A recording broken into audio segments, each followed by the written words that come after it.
창세기 44장입니다. 창세기 44장 30절에서 34절까지 읽겠습니다.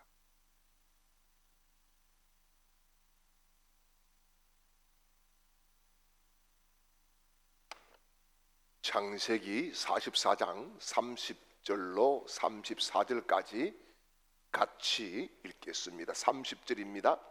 아버지의 생명과 아이의 생명이 서로 하나로 묶여 있거늘 이제 내가 주의 종 우리 아버지에게로 돌아갈 때에 아이가 우리와 함께 가지 아니하면 아버지가 아이 없음을 보고 죽으려니 이같이 되면 종들이 주의 종 우리 아버지가 흰머리로 슬퍼하며 서울로 내려가게 함이니이다. 주의 종이 내 아버지에게 아이를 담보하기를 내가 이를 아버지께로 데리고 돌아오지 아니하면 영영이 아버지께 죄짐을 지리이다 하여 싸우니 이제 주의 종으로 그 아이를 대신하여 머물러 있어 내 주의 종이 되게 하시고 그 아이는 그 형제들과 함께 올려 보내소서. 그 아이가 나와 함께 가지 아니하면 내가 어찌 내 아버지에게로 올라갈 수 있으리까?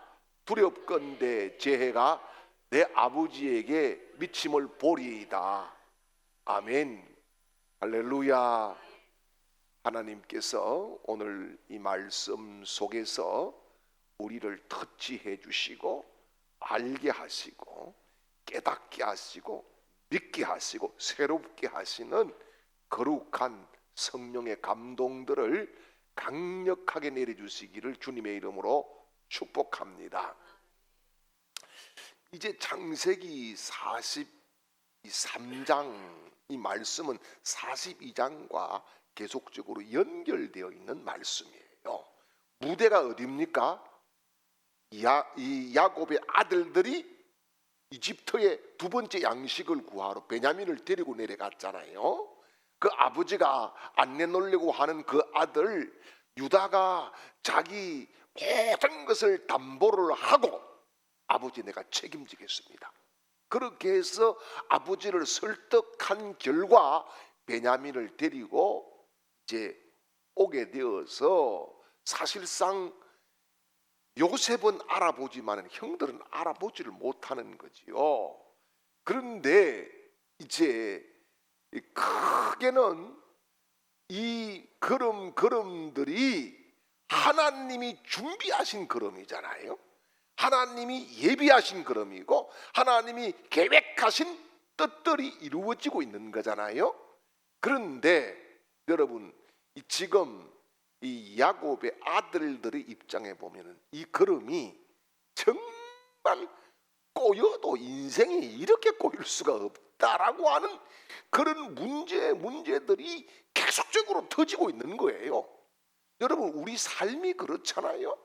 우리 삶 인생 자체가 하나님이 디자인하시고 하나님이 역사하시고 이끌어 가시고 궁극적인 승리는 우리 것이지만은 우리가 매일매일 살아가는 이 현실이라고 하는 것은 우리를 그냥 가만히 놔두지 않습니다. 그래서 여러분 여러 가지 많은 문제에 시달리고 고통에 시달리고 아픔을 겪고 상처를 주고 상처를 받고 막 그렇게 살아가는데 중요한 것은 여러분 우리가 인생은 크게 두 가지가 있는 거예요. 첫째는 문제를 일으키는 사람이 있어요. 문제를 일으키는 사람이 있어요. 예. 이 사람이 들어가면 문제가 계속 일어나요.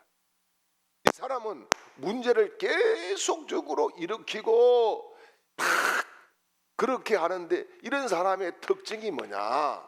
이기주의입니다. 이기주의. 자기밖에 몰라요. 자기. 남이 뭐 아프구나 이런 거 신경 안 써요. 예. 여러분 가정에서도 그래요. 대부분 우리 시대의 아버지들은 가부장적이잖아요. 그런데 식사 시간에 우리 집에서는 그렇게 안 했거든요. 우리 아버지는 보릿고개 있을 때에 쌀밥 엄마가 그거 좀 해주면 막 난리가 납니다. 이거 같이 새끼들하고 먹어야 되지. 나만 무슨 이거를 가져왔다고 그냥 혼쭐을 냅니다. 그러니까 우리는 항상 쌀밥을 먹어도 같이, 보리밥을 먹어도 같이 먹었어요. 그런데 어떤 집에 가 보니까 아버지는 쌀밥만 먹어. 고급지게. 그것도 계란 후라이까지. 계란 후라이까지. 그렇게 해서. 그러면서 탁 하는 말이 있어요. 뭐라 그래요? 너들은 앞으로 먹을 기회가 많아. 여러분, 누가 먼저 갈지 누가 알아요? 그렇게 이야기를 해요. 그래서 가부장적으로 막 그렇게 호령하고 권위를 가지고 막 그렇게 우리 시대 때는 살아봤어. 그게 일상이었어. 그러면은 여러분, 가족들은 상처를 받을까요, 받지 않을까요? 상처를 받아요. 이런 가족은 흔히들 이야기할 때에 역기능적 가정이다. 역기능적 가정이다. 그렇게 이야기를 해요. 정상적으로 순기능이 안 된 거야. 순기능은 정말 그냥 말 그대로 좋은 물이 흘러가야 되는데, 이거는 물이 이상하게 거꾸로 막 소용돌이 치고 이상하게 흘러가는 거예요. 이게 이제 역기능적 가정의 특징인 거예요. 그러면은 또 이런 집에 엄마는 뭐라 그러냐? 뭔 일이 있으면 너 아버지한테는 절대 비밀이야. 너 아버지가 이거 알면 우리 다 뒤진다. 이렇게. 여러분, 집에 문제가 있으면은 같이 풀고 같이 해결하고 같이 기도하고 같이 눈물 흘리고 같이 손잡고 나가야 되는 거 아니에요? 이런 일들이 지금도 허다하게 있어요. 그래서 이기주의가 강한 사람들은 문제를 일으키는 사람들이다 라고 하는 겁니다. 그 다음에 문제를 일으키는 사람들의 특징은 멀리 보지 않아요. 앞에 코앞에 것만 봐요. 코앞에 것만 보면서 이게 전부 다인 줄 알아요. 요 너머에 좋은 것이 있는데 그걸 못 봐요. 안목에 문제가 있어요. 안목에. 이 안목이 제대로 되지 있지 않아요. 여러분, 우리가 예수를 믿는다는 것은 주님의 안목을 가지는 것인 줄 믿으시길 바랍니다. 우리가 뭘 보더라도 예수님은 어떻게 보셨을까? 예수님이 바라보는 각도를 바라보고 예수님이 바라보시는 방향을 바라봐야 됩니다.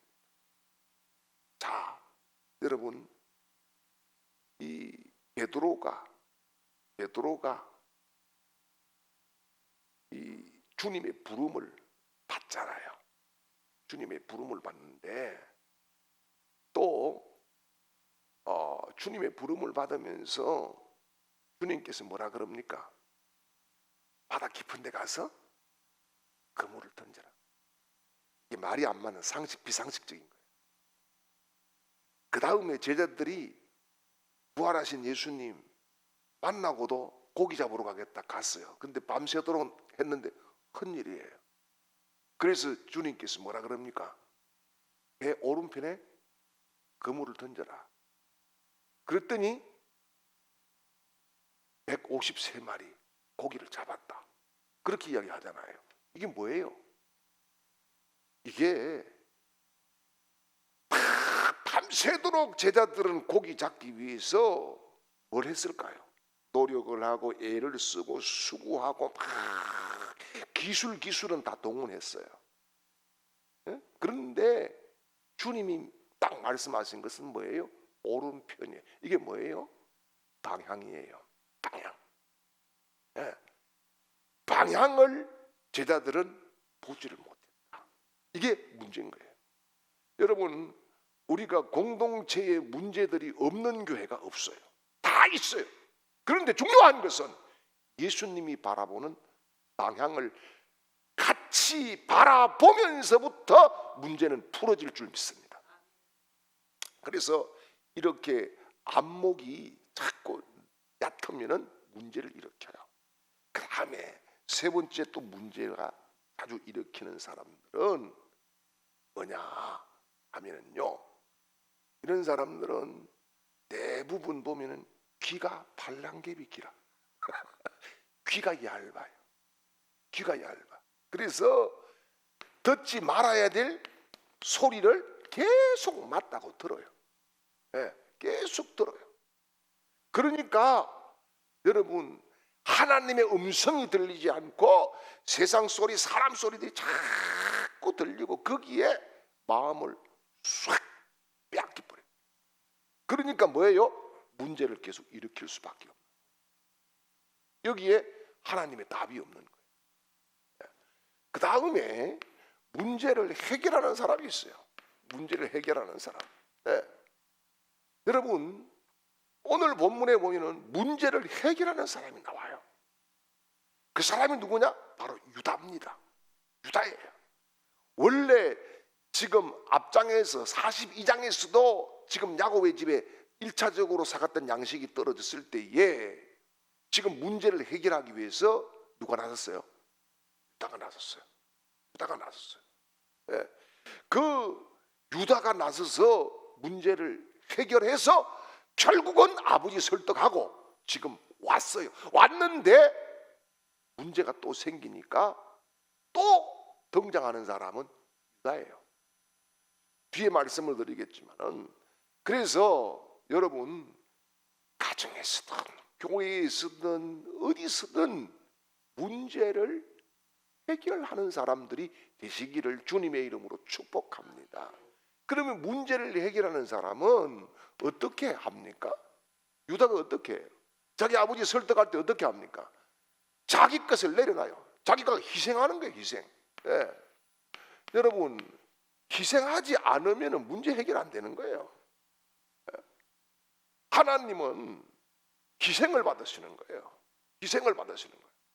그런데 내가 희생하지 않고 문제가 해결되기만을 자꾸 바라고 여러분, 기도한다고 물론 될 수 있어요. 중요한 것은 내가 주님 앞에 뭘 희생해야 될 것이냐, 그것을 먼저 듣고 행하면서 기도하면은 하나님은 길도 열어주시고 하나님이 일하시는 증거들을 반드시 나타내 보여주실 줄 믿습니다.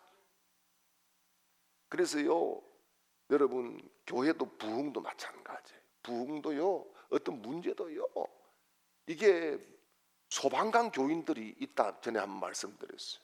은혜로운 분위기 팍 하면은 불 확 꺼버리는 거예요. 불 확 꺼버리는 거예요. 왜 그럴까요? 자기가 희생하기 싫으니까. 자기가 희생하기 싫으니까 다른 사람도 못하게 해, 안 하게 해. 그거 왜 하냐 그래? 이런 희생이 없으면은 해결이 없다라고 하는 겁니다. 예. 여러분, 하나님의 진노 앞에 놓여있던 인생의 해결의 방법은 뭐였습니까? 예수 그리스도의 십자가 희생이었잖아요. 그럼 우리가 주의 길을 간다 하면은, 적어도 예수를 믿고 예수 길을 간다고 하면은 주님 비슷한 삶은 살아야 될 거 아니에요. 그러면 내가 무엇을 희생할까?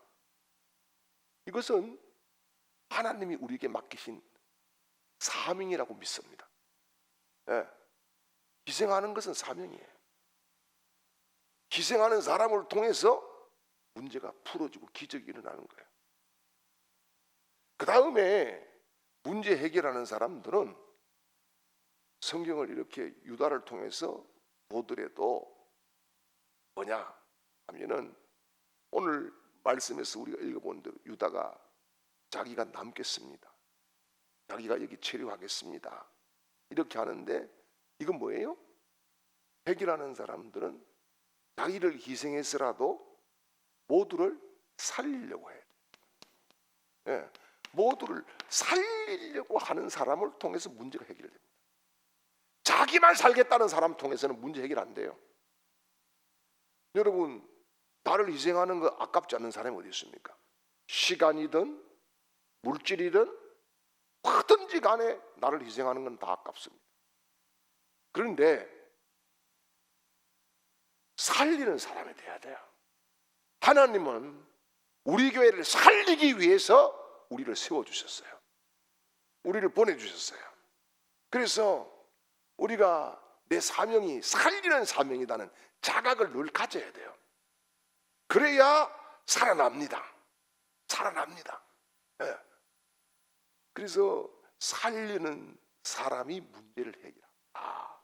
그 자기가 이제 희생을 하더라도 아버지 살려야 되고 형제들 살려야 된다고 하는, 살리려고 하는 방향을 가지고 접근을 했다라고 하는 거예요. 이게 중요한 거예요. 그 다음에 이 문제를 해결하는 이 사람은 뭐냐? 여기에 남겠다는 것은 여러분 자세히 들여다보면은 여기에서 죽겠다는 의미도 있지만은 하나님에 대한 소망을 가지고 있었다는 거예요. 하나님이 건져주신다는 소망이에요. 여기 지금 아니할 말로 외국에 가가지고 지금 범죄자로 지금 잡혀가지고 있으면 뭐 변호사를 살 수 있으면 뭐 할 수, 아무것도 할 수, 말도 잘 안 통하는데, 그런데 지금 쭉 유다가 하는 이야기 속에서는 누가 있습니까? 하나님이 계셔요. 하나님. 그러니까 우리가 여러분 이 공동체의 문제들은 언제든지 있을 수 있지만은 소망의 끈을 놓지 말아야 되는 거예요. 하나님이 개입하셔야 됩니다. 하나님이 개입하시고 있다. 하나님이 나를 통해서 개입의 역사를 하신다는 확신을 가져야 문제를 푸는 사람들이 될 줄 믿습니다. 자, 이제 이들이 이 요셉이 크게 시험을 두 가지를 시험을 합니다. 형제들. 네, 형제들을 크게 두 가지를 하는데, 첫 번째는 뭐예요? 베냐민에게 음식을 몇 배를 줬다고? 5배. 이게 뭐예요? 이거 무슨 테스트예요? 이거는 시기와 질투를 지금도 하고 있느냐, 이겁니다. 여러분, 우리가 이 신앙의 삶을 살아가면서 참 잘 안 되는 게 뭡니까? 에? 시기 질투, 이거 나는 안 해요. 그런 거 여러분 만만해 콩떡입니다. 시기하고 있어요. 다 질투하고 있어요. 에? 자기 혼자서는 뭐 성인 군자 같지만은 시기하고 질투해요. 여러분, 요셉을 결국은 왜 죽이려고 했습니까? 에? 아버지가 저 자식 저것만 사랑해. 그 다음에 꿈을 꿨는데 뭐 개꿈도 아닌 것이 뭐 기분 나쁜 꿈을 꿔가지고 계속 자랑질을 해. 그러니까 아하, 이거 없애는 게 방법이다. 이 자식 이거 덜어내버려야 된다. 이거 아닙니까? 그러니까 시기가 굉장히 이들 사이에 극심했다. 시기. 그래서 이 음식을 가지고 5배를 주고 자기 사인 것도 갖다 주고 형들을 그러면서 요셉이 쭉 보는 거야. 루벤의 인상이 지금 돌아갔나 안 돌아갔나. 시몬은 어떠노? 시몬은 저거 성격이 더러워가 칼 같은데 저 자식 저거는 어떻노? 이걸 다 일일이 지금 체크를 하고 보고 있는 거예요. 그런데 이 시기 질투를 했어요, 안 했어요? 시기 질투를 하지 않았어. 첫 번째는 합격을 한 거예요. 합격. 자, 두 번째는 이제 이들이 대접을 잘 받고 가면서 다 지금 이 요셉이 아주 주도 면밀한 성격이잖아요. 그래서 하인을 시켜가지고 돈도 그냥 그대로 이어주고, 그 다음에요 언잔, 여기 보니까 점치는 언잔이라 그렇게 이야기합니다. 이 고대 근동 지방에는 이 점치는 잔들이 있었다는 거예요. 잔을 가지고 점을 쳤다는 거예요. 그래서 이 무늬들이 새겨져 있는 그런 은으로 된 잔이 있었는데 이걸 일부러 지금 넣었단 말이에요. 그것은 아마도 식탁에서 이 일부러 요셉이 베냐민에게 딱 갖다 놓은 언잔 그걸 갖다가 넣었다라고 우리는 추정을 해볼 수가 있어요. 예. 그런데 이 언잔 테스트를 딱 하게 되는데 이 언잔 테스트에서는 몇 가지를 테스트를 합니다. 형들이 지금도 시기 질투하느냐? 한 번 더 체크를 해봐야 되겠다. 그 다음에 내 동생 베냐민을 사랑하느냐? 이걸 봐야 되겠다. 그 다음에 또 뭡니까? 또 아버지에 대한 마음은 어떤? 지금 요셉이 팔려서 올 때 지금 형제들이 아버지의 권위 인정했나요, 안 했나요? 아버지 권위 인정 안 했어요. 예. 말 그대로 콩가루 집안이었어요. 완전 콩가루 집안. 콩가루 집안에 저 자식들이 전부 다 아버지에 대해서 반감 가지고 그렇게 있었다는 거예요. 요런 테스트를 이 언잔을 통해서 이제 하게 되는 거예요. 언잔을 통해서. 언잔을 통해서 이렇게 지금 하게 되는데 이 언잔 테스트에서 어떻습니까? 딱 걸려든 게 베냐민을 일부러 지목한 거잖아요. 그죠? 왜요? 아버지가 베냐민 지금도 사랑하는 거 알고 있었단 말이에요. 그러니까 형들이 지금도 나를 적개감을 가지고 했듯이 내 동생 하나? 그래서 뭡니까? 이 베냐민을 놔두고 너가 다 가라. 이렇게 이야기하는 거예요. 베냐민만 놔두고 다 가라. 언잔 발기된 그놈이 범인이니까 범인만 놔두고 다 가라. 자, 만약에 예전에 요셉을 팔 때 같으면 형들이 어떻게 했을까요? 당연히 갔지. 저놈 저건 뭐 어차피 없어져야 될 놈이니까. 야, 내 손으로 없애려 했는데 요셉의 총리가 없애줬네. 에헤라디아하고 갑니다. 그런데 지금 세월이 22년이 지난 형들은 상당히 뭐 돼 있었다? 변화가 돼 있었다. 예, 변화가 돼 있었고 이들의 대화 속에도 누가 있었다? 하나님이라고 하는 단어들이 계속 나오고 있었다는 거예요. 그때는 믿음의 초년생처럼 막 그렇게 했던 것이 이제는 성숙하고 변화가 되어 있었다. 네. 그런 결과들을 요셉이 얻게 되는 거예요. 그래서 여러분 이 어떻게 합니까? 유다가 나서지요. 유다가 나서가지고 딱 포인트를 세 가지로 짚지요. 세 가지로 짚는데 보세요. 이 미디안 대상들에게 22년 전에 요셉을 팔자고 했던 사람은 누굽니까? 다른 형제들 시므온이나 이건 다 죽이자 그랬어요. 루벤은 팔 때 그 자리에 없었어요. 유다가 뭐라 그래요? 팔자 그럽니다. 형제 죽이지 말자. 죽이가지고 뭐 좋겠냐? 예. 유다가 팔자 그랬어요. 그죠? 유다가 팔자고 해서 이제 자기가 팔려왔는데 이 문제에 대해서 유다가 딱 정리를 합니다. 뭡니까? 내 동생 보내주고 내가 종 되겠습니다. 나를 희생했어요. 이 말이 요셉을 엄청나게 감동 주었다고 생각합니다. 네. 그전 같으면은 알겠네. 야, 저 자식 저거 진짜 참 이랬을 건데 이제는 형들이 성숙해지고 달라지고 믿음 안에 들어와 있으니까 뭐라고 그런다고요? 내가 이제 여기 남겠습니다. 그렇지만은 내 동생 막내는 아버지에게 보내주세요. 네. 그러니까 뭡니까? 여기에 희생을 통해서 변화된 모습, 희생의 모습을 통해서 뭐가 이루어집니까? 용서가 이루어집니다. 용서가. 요셉이 용서할 수 있는 거예요. 이제는 형들이 예전의 형이 아니구나. 이제는 달라졌구나. 이런 것들을 요셉이 감동하면서 지켜보고 확인했다. 그런 말씀이지.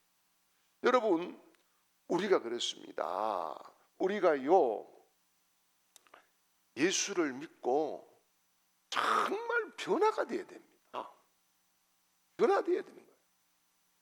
주일날 임직식 설교도 제가 말씀을 드렸지만은, 목사가 제가 안수를 받았다고 해서 목사가 된 것이 아닙니다. 되어 가고 있는 겁니다. 완성은 세상에 없어요. 다 미완성이에요.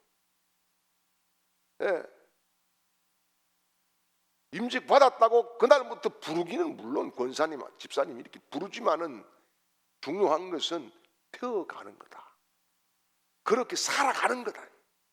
권사로 살고 안수집사로 살고 그렇게 살아가는 거예요. 그러면서 하나님의 인정을 그때부터 받는 거예요. 그때부터 하나님이 그래 맞아 이렇게 되시는 거예요. 지금 요셉의 형들이 변화되니까 요셉이 딱 인정을 할 수밖에 없었잖아요. 두 번째는 또 지금 이 요셉의 마음에는 제일 1번이 베냐민이었고 2번이 누굽니까? 아버지거든요. 자기 아버지. 자기 아버지에 대해서 형들은 예전에 개판이었는데 아버지 늘 속이고 엉뚱한 짓 하고 그랬는데 지금은 어떤가? 아버지를 존중히 여기는가? 여기에 대해서 지금 의문을 가졌는데 유다가 뭐라 그럽니까?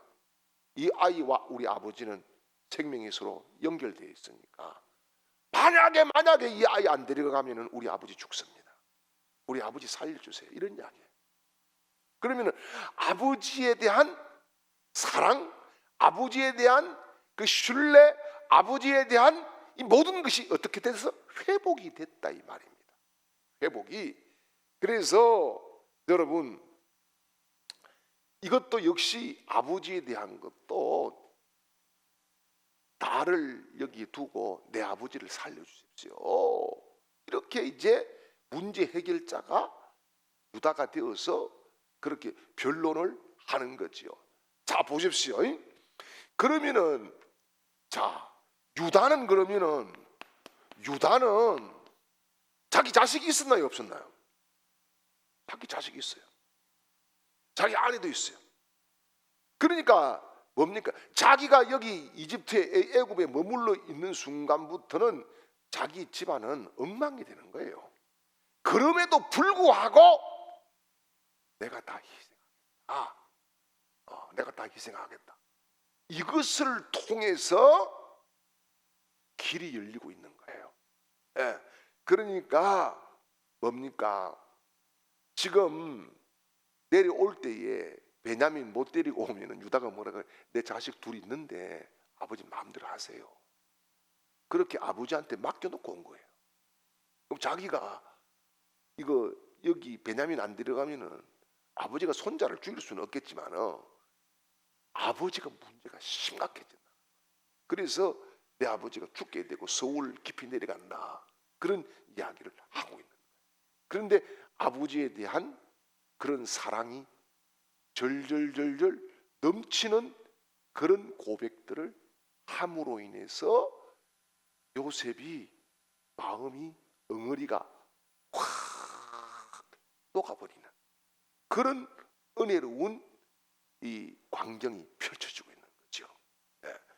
그 다음에 세 번째는요, 이 유다가 이야기하는 가운데에 뭐라 그럽니까?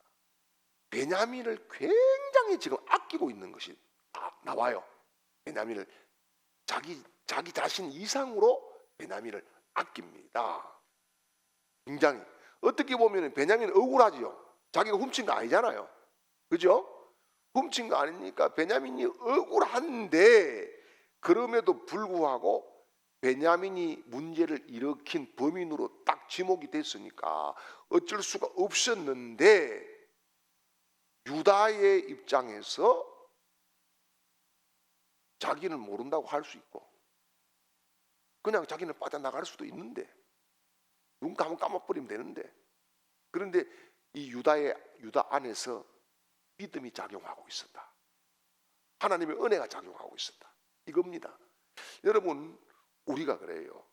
우리의 심령 가운데에 하나님의 은혜가 작용을 계속하고 있어야 문제를 해결하는 해결자가 될 줄 믿습니다. 그래서 여러분, 은혜는 문제보다 큰 거예요. 예. 은혜는 때로는 돈보다 엄청난 파괴력이 있는 거예요. 많은 사람들이 이 은혜를 받다가도 헌금 이야기하거나 이러면은 은혜를 싹 못 받아. 싹 그냥 갖다 들이빼요. 여러분, 중요한 것은 그만큼 돈이라고 하는 것이 파워가 있다는 말이거든요. 그런데 은혜는 그것보다 귀하다는 거예요. 그것보다 귀하다는 거예요. 예. 그래서 내 속에 은혜가 작용하고 있는지를 매일매일 점검해 봐야 되는 거예요. 이거는. 내 속에 은혜가 있나? 그리고요, 은혜를 계속 공급받아야 돼. 여러분, 한 번 은혜 안 받은 사람이 어디 있겠어요? 그죠? 한 번 은혜 안 받은 사람이 어디 있어? 그런데 은혜가 계속 공급되고 은혜가 적용될 때에 많은 사람들에게 감동을 줄 수 있다. 그러니까 지금 이 유다의 이 자기의 이 희생에 대한 이런 고백, 아버지를 사랑하고 베냐민을 사랑하는 것, 이것 때문에 제일 감동을 입은 사람은 요셉입니다. 그런데 베냐민의 입장에서 어떻겠어요? 베냐민도 엄청나게 일생 동안 감사할 수밖에 없었을 것이라는 거예요. 왜요? 자기가 지금 거기 남아야 되는데 형이 지금 그렇게 해준다 하니까, 그래서 여러분 16절 말씀을 한번 보세요. 16절 같이 한번 읽어봐요. 시작.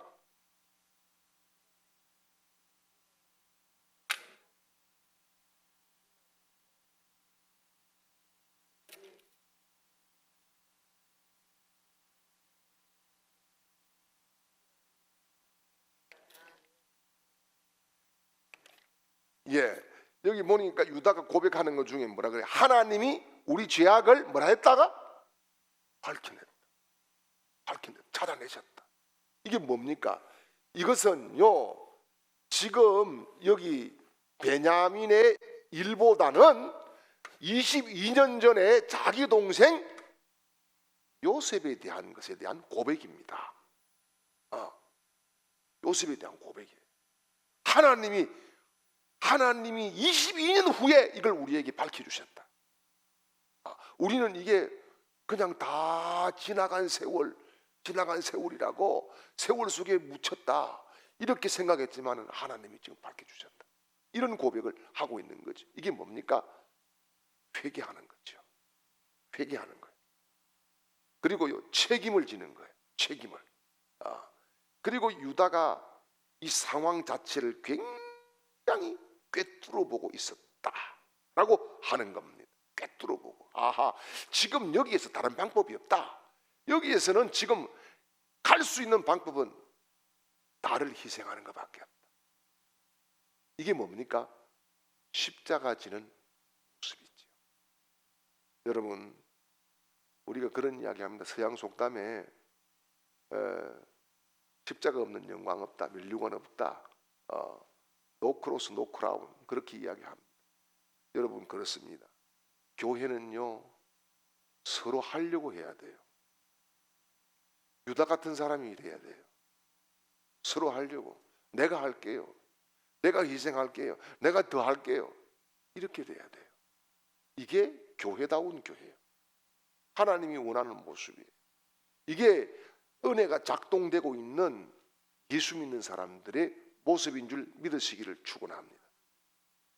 그리고요, 30절 말씀을 볼게요. 30절요.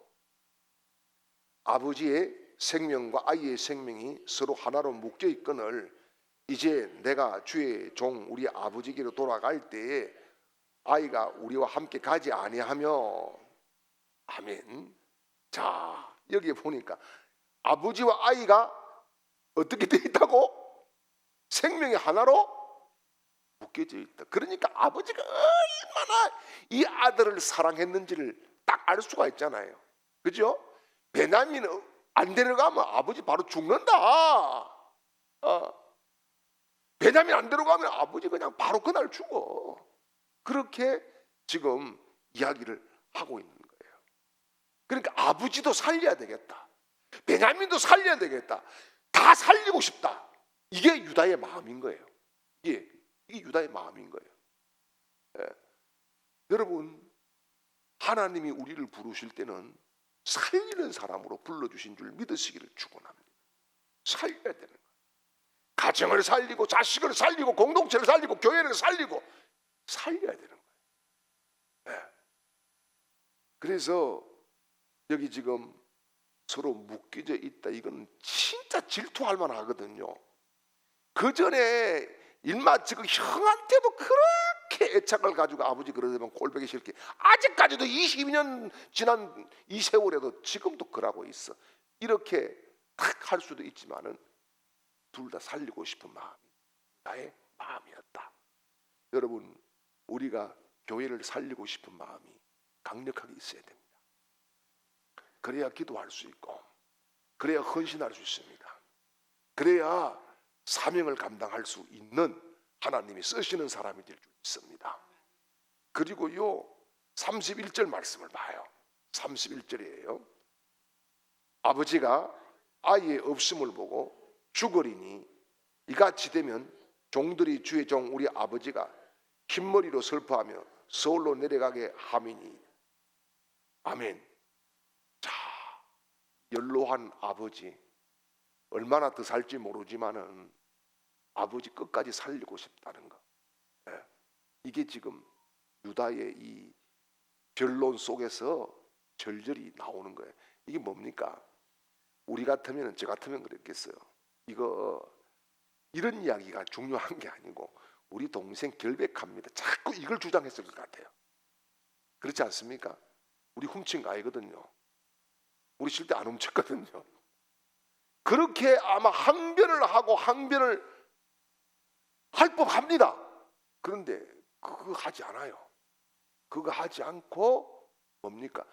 자기 아버지와 자기네들의 이 상황과 형편을 이야기해서 애굽 총리로부터 감동을 잊게 만들었다. 이게 독특한 해결법이잖아요. 그죠? 우리는 그렇습니다. 내 상황이 이래서 안 됩니다. 내 상황이 이래서 못합니다. 내 상황이 이래서 그렇습니다. 이렇게 자꾸 항변하고 싶어지거든요. 그런데 지금 유다가 문제를 해결하는 방법은 그게 아니라 상대를 감동을 줌으로 풀어지는 은혜를 받기를 원했다. 그런 말씀이죠. 네, 그 다음에 33절을 보겠습니다. 33절입니다. 이제 주의 종으로 그 아이를 대신하여 머물러 있어 내 주의 종이 되게 하시고 그 아이는 그의 형제들과 함께 올려 보내소서. 아멘. 최종적으로 결단입니다. 여러분, 우리가 신앙생활 하면서 중요한 것이 있어요. 뭐냐? 기도할 문제에 대해서는 반드시 기도해야 됩니다. 그런데 분별을 잘해야 돼요. 그 다음에요, 결단할 문제에 있어서는 딱 결단해야 됩니다.